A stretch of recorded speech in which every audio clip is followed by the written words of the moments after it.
Throughout the course, I've often given you a lecture where I talk about the political background or the social changes going on during an era, and then I've gone on to talk about the cultural events during the era. And I do that really because the course is trying to show you how you can find out more about the history of an era through the cultural products.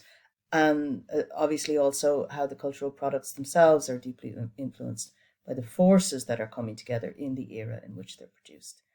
Now, in this module, I'm going to do the reverse. I'm going to talk about a major cultural movement before turning to the dramatic political events happening during the same era. And I'm doing that because in our most recent lecture, I was talking about Haydn and Mozart's musical innovations in Vienna at the turn of the 18th into the 19th century. And I mentioned the fact that Beethoven was the third great composer active at the same time. And so Beethoven is kind of transitional figure who leads us from 18th century classicism into 19th century romanticism. And I thought I'd just go ahead and keep up that discussion of music and culture and talk about the cultural phenomenon of the early 19th century first, then, instead of politics. But that then brings up the question, what is Romanticism, or what was the Romantic movement? And I hope to clarify that precisely for you in these lectures, first by looking at what people wrote about Romanticism, what they produced in literary terms during this Romantic period, and that'll include things like the fairy tales of the Grimm brothers. And then I'll talk about Romanticism in music and Romanticism in art in a later lecture. So I'm starting with literature because a lot of philosophers described themselves as Romantic philosophers, starting as early as 1798. So they're using that label for themselves. There's an enormous amount of self-reflection going on about what it is to be a romantic. And the people writing those philosophical works are great friends of the people who are producing the literature that we call romantic poetry or romantic tales and so on. So it's a great place to start. The words that people use to describe what Romanticism was to the people who were alive at the time who labeled themselves romantic. And then in the module, we're going to go on and see how the strands that seem to characterize this movement come up in music and come up in art. So the Romantic movement, when you hear Romanticism, I know we talk about romantic things and we talk about, going out to dinner on the 14th of February, or we talk about bouquets of roses or something like that, and we have this notion of what a romantic film is and so on. But Romanticism, capital R, is also a period of time in the early 19th century. So in the early 1800s, there is this period that we call the Romantic period, and it's a historical and cultural period of time that goes with its own philosophy and cultural output. If we were to put dates on the Romantic movement or the Romantic era, it overlaps to a great extent with the Goethe era in Germany. In 1798 sounds like a very specific date, and that's because there is a philosopher who articulates theories of Romanticism and publishes a book about that, or fragments about that, in 1798. And so we can actually kind of pin a date on it, even if the ideas were in the air before 1798 and become most powerfully expressed well after 1798. We say generally, we look at the mid-1830s and say, by the mid-1830s, the common literature of Germany, the things that people are writing about, tends to be more political, or tends to be more, people start writing realist novels and things like that. So the Romantic movement sort of disappears in the field of literature, and to a great extent also in the field of art. In music, we go on to talk throughout the 19th century of music remaining romantic, and by the end of the century you're looking at late romantic. People who are scholars of music and scholars of the history of music will talk about the late romantic music of the late 19th century. So Wagner or Bruckner or Mahler, these are some of the famous composers who are considered part of that German late romantic musical tradition. But we're not going to focus on them today. We're going to focus on high romanticism in the sense of music too. So the word roman is originally a word for a novel. So the earliest novels were romances, not that they were bodice ripping, love stories or something like that. But they just romance has this notion of something that's imagined, a story that is imagined rather than a story that is very real. So it's quite a fantastic. The earliest novels were quite fantastical. And the German word for novel is Roman, and in many European languages, that word means something novelistic, something that is fantastical put into words. So try and throw your mind back to an era before romantic meant what we think it means, right? Romantic meaning something that's fantastical and something that is very often written, stories that are fantastical. So romanisch, if it's an adjective at all, means novelistic, fantastic, unreal, exaggerated, like a novel. Nowadays we think of novels as not being exaggerated forms. They're forms in which we see usually realism portrayed, but when the novel comes to the fore in the 17th and 18th century, there's a lot of exaggeration that's associated with that particular genre. So Romanisch is like something you'd read in a novel. The Germans talk about early Romanticism, and I already mentioned late Romanticism, early Romanticism and then Romanticism. And it's because in the German context, we really can't see, and you may have heard about Romanticism in the context of English literature. So there are Romantic poets like Keats and Shelley and Byron and so on in the English tradition, but they're also quite influenced by these thinkers and by these German writers. So we think in German literary history we kind of own Romanticism in many ways. It's considered one of the great German literary movements. It starts as an intellectual movement. Writers and philosophers around the city of Jena. Jena was an important university town, quite close to Weimar. It's where Schiller also lived for a while. And these philosophers got together and talked about what literature means and what words do in the world, what the relationship is between a word and the object it's describing, and how a perception works when it comes to the words we use to describe the world, and so how much our subjectivity has to do with how we perceive the world. So one of those philosophers is Johann Gottlieb Fichte, and Fichte develops a subjective philosophy, a philosophy in which, rather than thinking along Kantian terms, that there is something that you can lay out, or in the sense of Descartes and other earlier kind of in Enlightenment rationalists, right? Fichte comes along and says, well, if you ignore the subjective element when you are talking about how we perceive the world, if you imagine that you can be utterly objective in describing the world, you lose something. So for Fichte, he doesn't see, as a philosopher, he doesn't see someone himself as a subject who's completely divided from the object that he's studying. Rather, he sees that we perceive the world subjectively, and therefore the object itself is something that is influenced by my subjective understanding of it.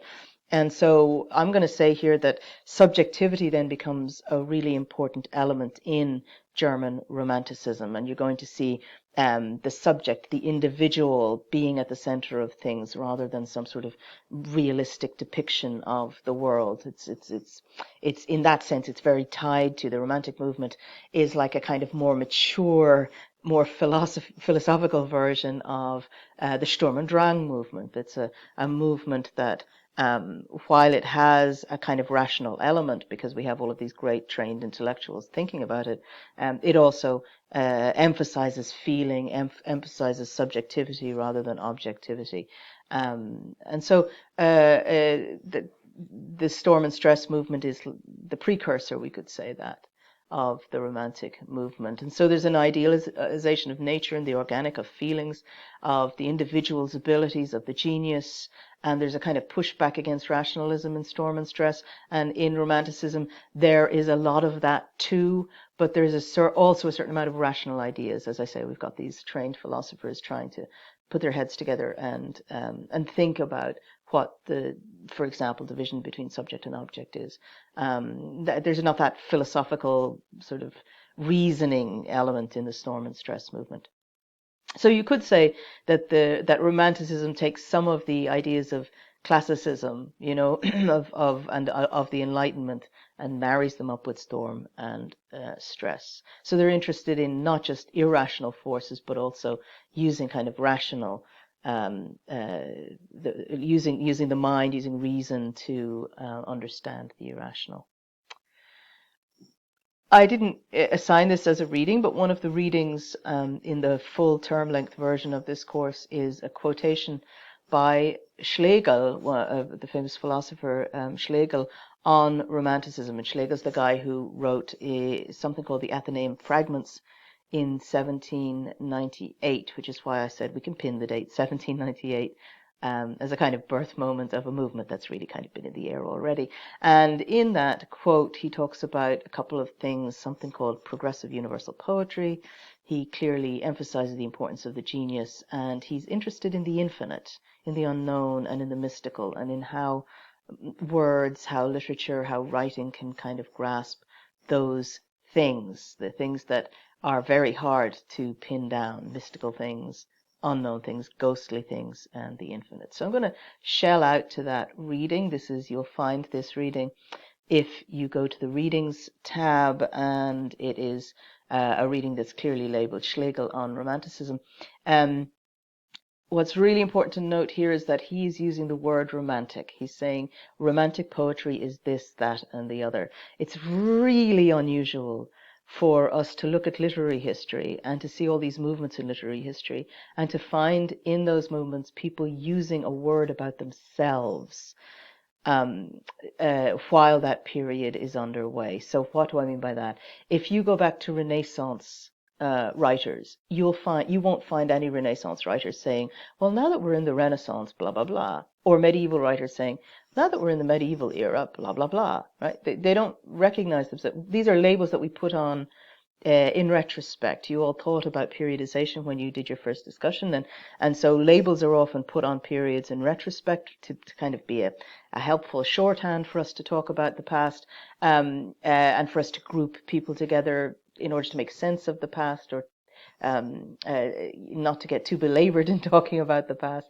But the Romantic movement is one of those movements that is the exception that proves the rule, because the Romantics see themselves as Romantics, capital R. So here we go. Schlegel wrote something called the Athenaeum Fragments. By the way, a fragment, instead of writing an entire essay, but writing aphorisms or writing short epigrams or writing fragments rather than finished things, is totally romantic in that capital R sense, because the Romantics are fascinated by things that are always in the process of becoming, that are not finished, that have no end, that are infinite. And so a fragment is an unfinished thing, and so an unfinished thing appeals to the mind of the Romantics, because they don't want to be crossing T's and dotting I's and putting periods at the end of sentences. They want everything. They want a kind of openness in literature, and an openness in art, and an openness in music that allows us to reach out into the unknown, the mystic, and the infinite, and so on. So I'm just going. It's a super short quote. I mean, really. But I'm going to pull a few lines out of it. He starts with, and yet it is romantic poetry which can best glide between the portrayer and what is portrayed, free from all real and ideal interests. So there's a notion here, we're getting back to what I said, Fichte came up with as part of his philosophy that there is no actual division between subject and object. We are always, the subject is always deeply invested in a particular perspective on the object, and therefore the subjective always somehow comes to the fore, and we're lying to ourselves if we imagine that there's a way to be completely objective. And so Friedrich Schlegel is saying here that romantic poetry, it's poetry that does that glide between portrayer and portrayed without having any particular, in a disinterested way. Or you can read this at your leisure, but he's interested in, or he imagines that romantic poetry is a new way of writing and a new way of thinking that is infinitely expanding, that is without end. So other kinds of poetry, he says, are finished and can now be fully analyzed. So classical poetry, for example, or medieval poetry. He says these kinds of poetry, the poetry that does these kinds of other things or reflects these other moments in time, are finished, and we can look at them and we can analyze them if we study literature. But the romantic form of poetry is in the process of becoming. And he's suggesting that it always will be in the process of becoming. And in fact, maybe I should highlight this with an even different color, because the process of becoming it fascinates the romantics. The idea that you're always striving for something that you are not yet. You're always reaching for something that you can't quite grasp. And in fact, it's in the reaching that you experience greatness, or that we get real joy out of the world. It's not in the grasping, in the finding. In the finding, you finish something, and it loses a lot of its joy and a lot of the pleasure it gives you. Indeed, that is its true essence, he says, romantic poetry, that it is always in the process of becoming and can never be completed. This sounds a little vague, but I think it might become a little clearer when we look at, for example, the artwork that we think of as romantic artwork. And then here's this very famous line that it's almost impossible to understand, but he tries to explain it here, that romantic poetry is a progressive, universal poetry. He means progressive in the sense that it's always becoming, it's never finished. And he means universal because he's saying it's not just a thing that lives on a page, that inside the words and framework of a poem. He thinks that romantic poetry potentially is the poetry of the entire world, or that we need to write about the entire world in a poetic way, or perceive of the entire world in a poetic way. Its destiny is not merely to reunite all of the different genres, but to put poetry in touch with philosophy and rhetoric. In other words, let us not say there are genres and that poetry lives over here in this realm, philosophy here in this realm, and rhetoric, speech making in this realm. Let's realize that poetry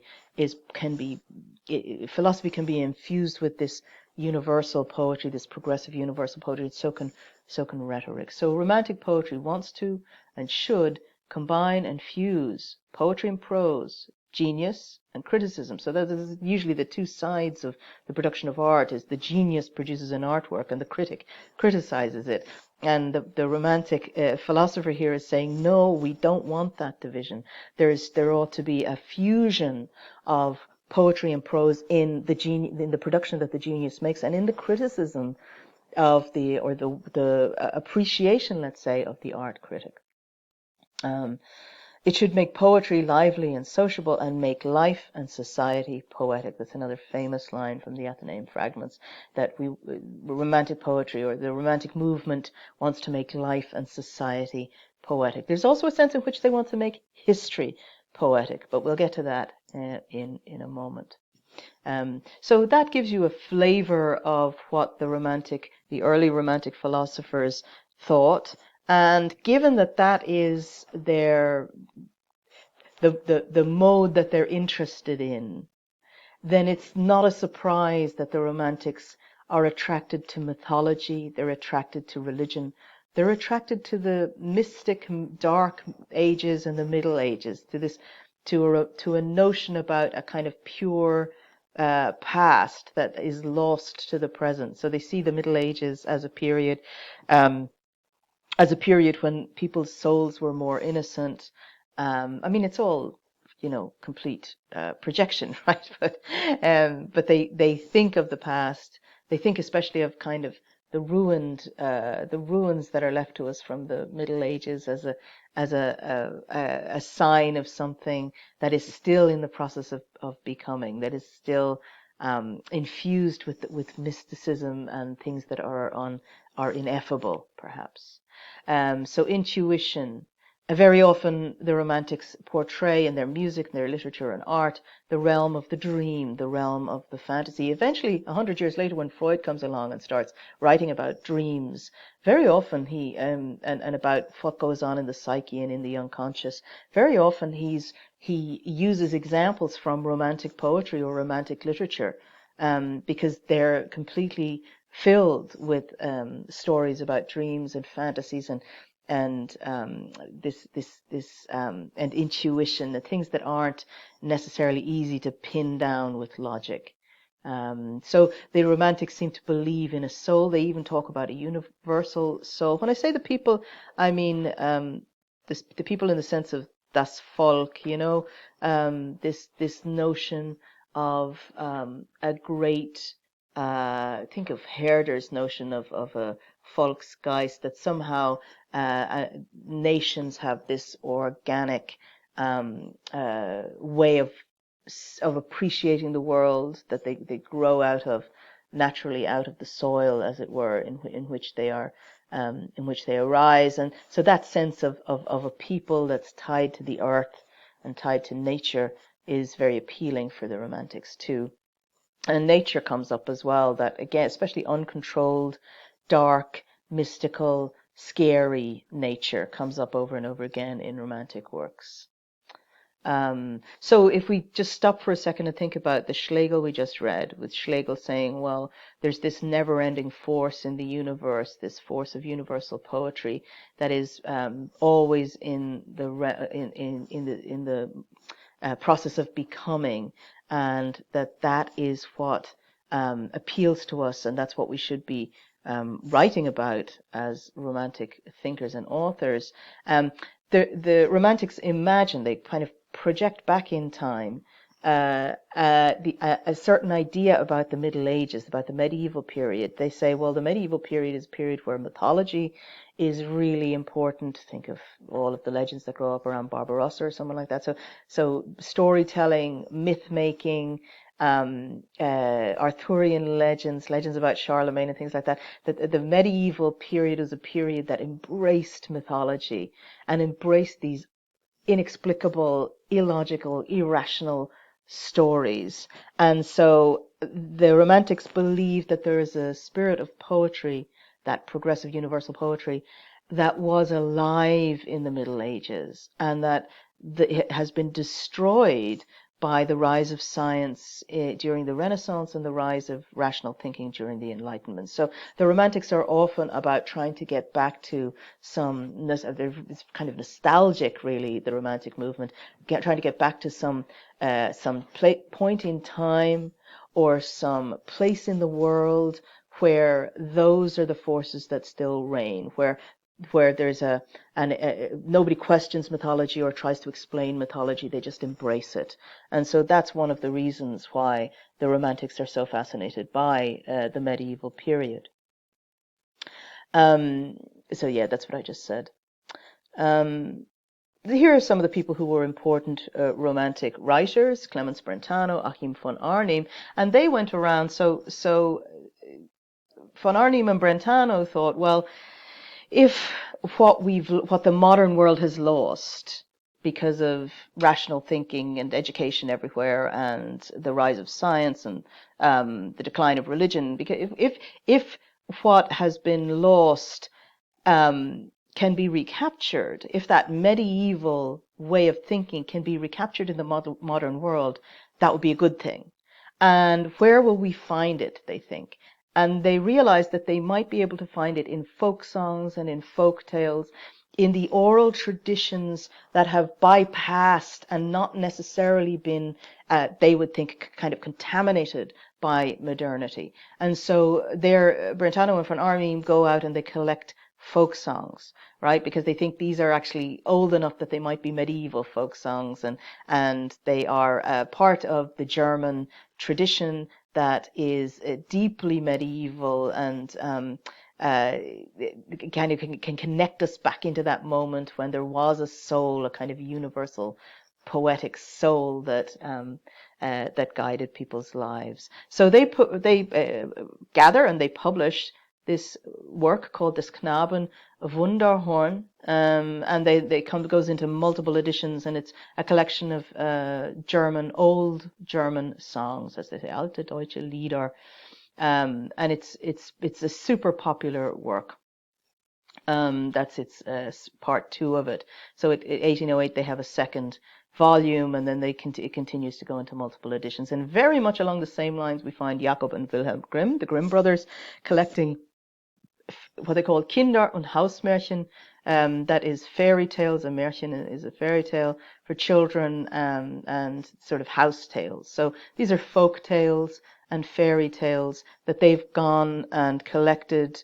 They've written down people. They've gone into the mountains, the Harz Mountains most famously, and they've talked to older people and said, so what are the stories you remember being told as a child, the scary stories? And they write them down, and then they edit them, but let's not even go there. So they do a certain amount of editing. That means that they are kind of controlling what goes in and what doesn't go in to their collection. And then they publish it in 1812. They publish an expanded edition in 1815 and again in 1822. It's expanded, but some works fall by the wayside and other works are added. But these are the guys who collected the stories that you're familiar with from Disney movies. So Cinderella, or Snow White, or Rumpelstiltskin. There are so many stories that you know of as a child, but it's the Grimm brothers, the Brothers Grimm, who initially went out and collected all those stories.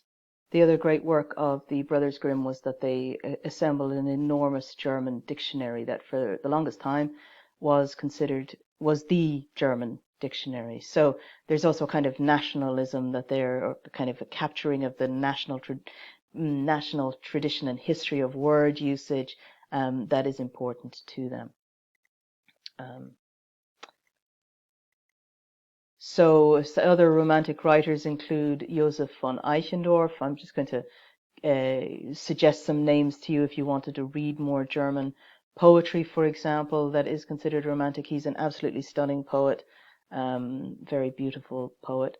The themes that we find in his poetry include the theme of longing and yearning. And the symbol of longing in the German Romantic tradition is often considered to be a blue flower. And that's because in the novel Heinrich von Ofterdingen, that's one of the readings that you can take a look at if you're interested in it. I've just given you online a link to an excerpt of 2 pages from that novel. It's an enormous novel, but Novalis, whose real name was Friedrich von Hardenberg, oh whoops, that's a mistake, was a very famous German Romantic poet, and he died in 1801, and he wrote a huge novel. He wrote a lot of poetry, but he wrote a huge novel called Heinrich von Ofterdingen, and this is the start of chapter 1, or this is in chapter 1 of Heinrich von Ofterdingen. And what we find is that the main character, Heinrich, has fallen asleep, and he starts to have a vision, so a dream. I remember I told you the realm of dreams fascinates the Romantics. So he sees all these wild, unfamiliar regions in his dream, strange creatures, tumults, and so on. Finally, at daybreak, he finds a dark forest. Oh, so romantic, a dark forest. And then he finds a rocky gorge. In romantic poetry and romantic novels, people are always finding rocky gorges and caverns and mines, and they're always going in. So it's sort of, these are the places, we can think of them as threshold places where that are neither one thing nor the other. So a mine, for example, it's both above ground in the sense that it's a place where people go regularly, but it's also completely underground and mysterious and dark. And so, mines or caverns or gorges are very typical elements, storytale elements in romantic stories. So here we have this character, and he's dreaming of a romantic landscape, and he finally sees a fountain. He sees a light. He falls asleep in the dream, and then he has an even further. So he has a dream within a dream. It's very romantic. Again, not romantic in the sense of falling in love. This is romantic in the sense of the romantic movement.